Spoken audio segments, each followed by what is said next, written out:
The Crypts of Winterfell are the first place in A Song of Ice and Fire that feel truly wrong.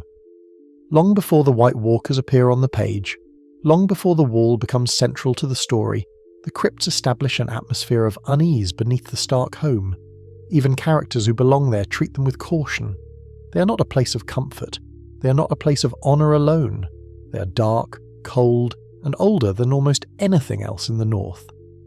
What makes the crypts unsettling is not just what lies inside them, but the fact that Winterfell itself was built around them.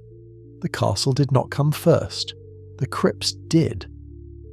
And that raises an uncomfortable question. Were the crypts built to remember the dead or to contain them? Hello everyone, and welcome to Storyteller's Codex. Here we delve deep into the rich lore of the Lord of the Rings, A Song of Ice and Fire, and the vast worlds beyond. On this channel, we blend the soothing power of cutting-edge technology with the timeless knowledge of dedicated storytellers. That's us, the voices behind the Codex. Settle in, relax, and enjoy. Winterfell's founding legends are tied to Brandon the Builder, the same figure credited with raising the wall. According to Stark tradition, Winterfell began as a simple stronghold and grew over centuries into the massive castle we see in the story. But the books quietly suggest something more specific. The crypts are described as the oldest part of Winterfell, predating the oldest towers, keeps, and walls. The first keep and the broken tower show signs of later architectural styles, including Andal influence, while the crypts do not. This matters because the Andals never ruled the North. If parts of Winterfell reflect Andal design while the crypts do not, then the crypts must predate not only the current castle, but possibly the modern Stark line itself. Winterfell did not begin as a fortress. It began as something built over something else. Our understanding of the crypts comes almost entirely through Bran's point of view, and that is important. Bran describes narrow tunnels, low ceilings, and deepening darkness. The crypts descend level by level, with newer graves closer to the surface and older ones buried far below. Some lower levels are sealed, others are simply never visited. The air grows colder the deeper Bran goes. Sound dies. Light barely reaches the lowest passages. Even Maester Luwin admits that no one truly knows how far the crypts extend. The crypts feel less like a burial site, and more like an unfinished structure, something expanded over time without a clear end. Which raises the question, how deep were they meant to go? The Stark dead are not laid to rest like other nobles in Westeros. Each king of winter sits carved in stone upon a throne. A direwolf rests at his feet. An iron sword lies across his lap. This is not how the South buries its kings. This is not how the Faith of the Seven honours the dead. This is uniquely Stark and uniquely Northern. The statues are not reclining. They are not at peace. They are seated, watching, waiting. The repetition of this imagery over thousands of years suggests ritual, not decoration.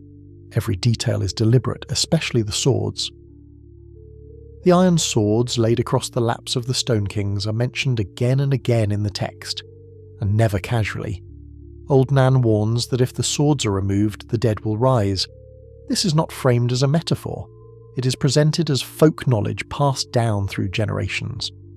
Later in the series, we learn that iron, fire, and dragonglass are all associated with protection against the undead. Iron in particular has deep roots in First Men traditions.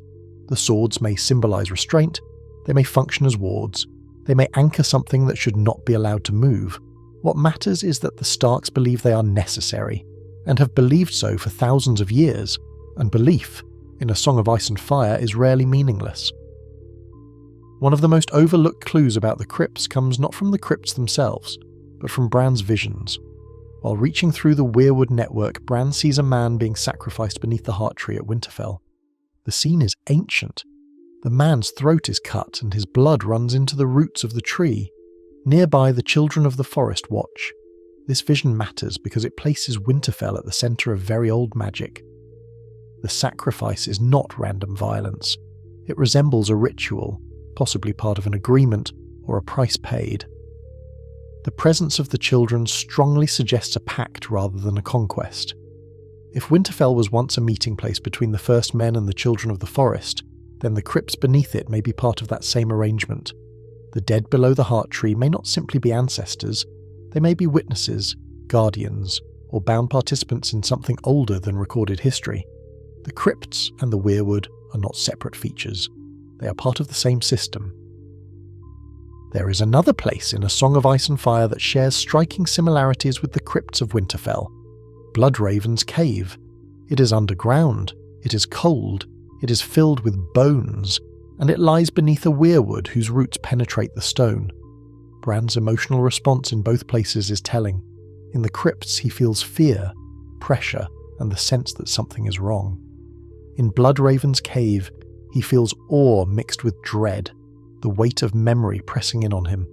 Both locations are tomb-like. Both preserve the past physically and magically. Both are places where the dead do not simply rest, they remain present. This parallel suggests design rather than coincidence. The crypts may not be a prison or a monument alone. They may be a northern counterpart to the cave, a place where memory, death, and magic intersect beneath a living tree. Just as important as who lies in the crypts is who does not. Not all Starks are buried there. Queens are largely absent. Many children are not included. Some kings and lords are missing entirely. This selective burial implies criteria. The crypts do not house every Stark, only certain Starks, likely those tied to rule, legitimacy, or the ancient identity of the house. This matters because the crypts are not a family graveyard. They are a curated space. If the crypts were meant to hold power, magical, symbolic, or otherwise, then inclusion would matter. Being buried there may not be an honour offered to all, but a responsibility assigned to a few. The dead beneath Winterfell were chosen.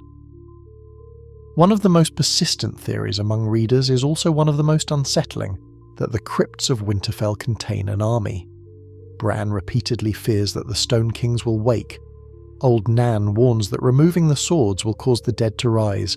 These fears are never resolved, they are simply left hanging. Later in the story, we see the undead raised by the others, controlled and weaponized. But what if the dead of Winterfell are different? They are buried with iron. They are bound by tradition. They lie beneath a weirwood. If the others raise the dead as weapons of cold, the Stark dead may rise as weapons of memory, bound not to the others, but against them. An army of northern kings, awakened in defense of the realm they once ruled, would fit Stark symbolism perfectly. George R.R. Martin does not build mysteries without purpose. The crypts are introduced early. They are revisited often. They are tied to Bran, to the old gods, to ancient rituals, and to unresolved fear. They have not paid off yet, and that is deliberate. Winterfell was not just built to survive winter.